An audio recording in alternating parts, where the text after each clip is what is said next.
Hello everyone, this is Tanhid bin Hassan Mahin again. In this video, I will show you how to add a search bar on your WordPress site manually.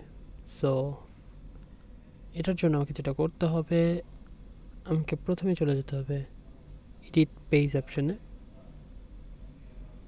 Edit পেজে যাওয়ার পর আমরা এখানে plus সাইনে click করব। Search বারে আমরা search এটাকে যদি ক্লিক করি, এখানে ক্লিক করলে দেখতে পাচ্ছেন আমরা আমাদের সার্চ বার চলে আসছে। এখান থেকে আমরা এটাকে ছোট করতে পারি আর ম্যাক্সিমাম এই সাইজে রাখতে পারি। এখান থেকে আমরা এটা লেআউট চেঞ্জ করতে পারি, align left, centre, align right. এখান থেকে আমরা আমাদের বাটনের আউটসাইড থাকবে না ইনসাইড থাকবে, নাকি কোনো বাটনই চাচ্ছেন না, সো এটা আপনারা এখান থেকে সিলেক্ট করতে পারেন। এখান থেকে আমরা আমাদের বর্ডার সিলেক্ট করা যেতে পারে।